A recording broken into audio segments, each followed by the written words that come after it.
बिस्मिल्लाहिर्रहमानिर्रहीम, अस्सलाम वालेकुम and welcome back to my YouTube channel. तो स्टूडेंट, आज हम जो टॉपिक डिस्कस करेंगे वो है इंसिडेंट इन्वेस्टिगेशन। इंसिडेंट इन्वेस्टिगेशन क्या होती है, ये क्यों की जाती है। तो सबसे पहले हम स्टार्ट करते हैं इंसिडेंट इन्वेस्टिगेशन के जो मेन 4 स्टेप्स हैं उनके बारे में बात करते हैं। सबसे पहले जो स्टेप है, preserve the scene and document all the findings. जो भी आपका इंसिडेंट जहाँ पे हुआ उस तमाम एरिया को आपने बैरिकेड कर देना है, आपने उसको सेव कर देना है, क्योंकि वहाँ से हमने एक्चुअल डेटा कलेक्ट करना है। अगर आप उसको अनऑथराइज एक्सेस के लिए रोकेंगे नहीं, आप वेरिफिकेशन नहीं करेंगे, तो कुछ वहाँ पे रिकॉर्ड मैनिपुलेट हो सकते हैं, चेंज हो सकते हैं, जिसपे आपको प्रॉपर फाइंडिंग नहीं मिलेंगी।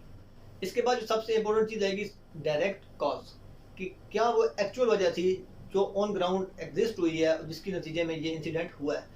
अनसेफ एक्ट भी हो सकता है, अनसेफ कंडीशन भी हो सकती है, उसको आपने टाइमली डिटरमाइन करना है ताकि हम उस डायरेक्ट कॉज को लेते हुए मजीद अपनी इन्वेस्टिगेशन को कंटिन्यू कर सकें। इसी तरह हम अपने डायरेक्ट कॉज को मद्देनजर रखते हुए रिस्क असेसमेंट चेक करेंगे, पास्ट रिकॉर्ड चेक करेंगे, विटनेस से इंटरव्यू लिया जाएगा, जो डैमेज है उसको रिकॉर्ड किया जाएगा। तमाम डेटा कलेक्ट करने के बाद हम उसकी रूट कॉज पे जाएंगे, कंट्रीब्यूटर फैक्टर्स हम उसमें आइडेंटिफाई करेंगे, जो अंडरलाइन कॉज थी वो हम डिटरमाइन करेंगे, और उसमें जो हम एडिशनल कंट्रोल डाल सकते हैं ताकि इन फ्यूचर इस वजह से दोबारा इंसिडेंट ना हो।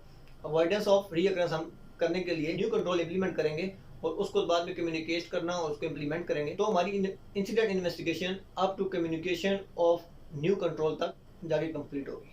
अब बात करें सबसे पहले पॉइंट की कि प्रिजर्व द सीन।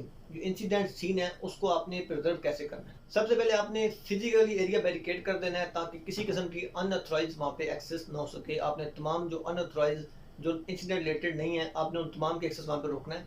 ओनली आपके जो एमरजेंसी रिस्पॉन्स टीम है, ERT है, एम्बुलेंस है, सिक्योरिटी है, उनको आपने वहाँ पे अलाउ करना है ताकि जो भी फर्दर एक्शन है वो हो सके और जो भी आपके इंजर्ड पर्सन है वो इजीली एंड टाइमली रेस्क्यू वहाँ से किया जा सके। आपने जो वर्किंग कंडीशन थी, जो काम हो रहा था, उसको आपने वहीं पे 100% स्टॉप कर देना है अगर पॉसिबल है। तो अगर आपको कुछ आइसोलेशन या कुछ इस तरह का रिक्वायर्ड है तो एज सुन एज पॉसिबल वो लेके तमाम वर्किंग प्रैक्टिस वहाँ पे स्टॉप करनी है ताकि एक्चुअल जो आपके पास रिकॉर्ड है वो कलेक्ट किया जा सके, एक्चुअल फाइंडिंग कलेक्ट की जा सके। आई विटनेस आपने आइडेंटिफाइड करने हैं, कौन से लोग वहाँ पे मौजूद थे, क्या हुआ, एक्चुअल इंसिडेंट किस वजह से हुआ, और उनको आइडेंटिफाई करने के बाद उनको आपने एक रैंडम क्वेश्चन कर लेना है, उनके तमाम अपने रिकॉर्ड ले लेना है, उनका ID नंबर, उनका नाम, उनका मोबाइल नंबर, ताकि फर्दर इन्वेस्टिगेशन के लिए उन्हें इजीली कॉन्टैक्ट किया जा सके। फर्दर इंटरव्यू है वो भी आपने 24 आवर के अंदर अंदर कंप्लीट करना होता है और आपके पास 48 आवर होते हैं इंसिडेंट इन्वेस्टिगेशन की रिपोर्ट सबमिट करने के लिए। जो आपकी इंसिडेंट लोकेशन है वहाँ से तमाम डेटा कलेक्ट करने के बाद पिक्चर्स लेके आप तमाम रिकॉर्ड कीपिंग रिकॉर्ड करके उसके बाद आप उसको नॉर्मल ऑपरेशन के लिए या एज सुन एज पॉसिबल हो सके आपने उस एरिया को रिलीज करना होता है। लेकिन इस बात का ख्याल करना चाहिए कि मजीद ऐसी कुछ इन्फॉर्मेशन नहीं है जो हम पीछे छोड़ रहे हैं, क्योंकि एक मरतबा अगर एरिया आपको क्लियर आपने कर दिया, आपको दोबारा वो फाइंडिंग वहाँ से नहीं मिलेगी। इसलिए आपने वहाँ के एरिया की अच्छी तरह पिक्चर ले लेनी है और रिकॉर्ड कीपिंग, अगर कुछ चीज़ मिसिंग होती है तो आप उसमें से दोबारा कन्फर्म कर सकें।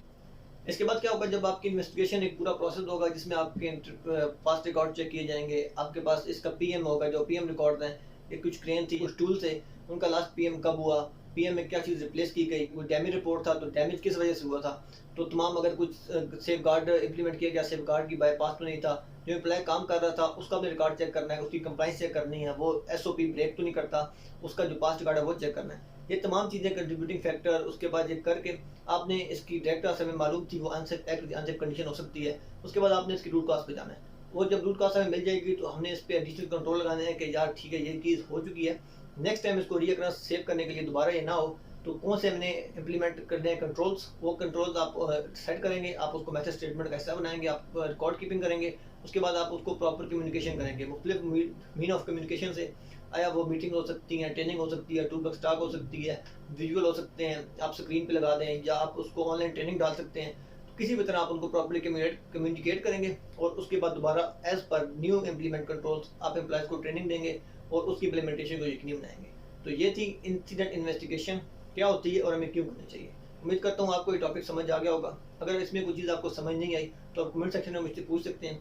आपसे छोटी सी रिक्वेस्ट करूँगा कि मेरा यूट्यूब चैनल सब्सक्राइब करें और अपने उन तमाम लोगों के साथ शेयर करें जो निबोश IGC उर्दू और हिंदी ज़बान में करना चाह रहे हैं। आपके वक्त देने का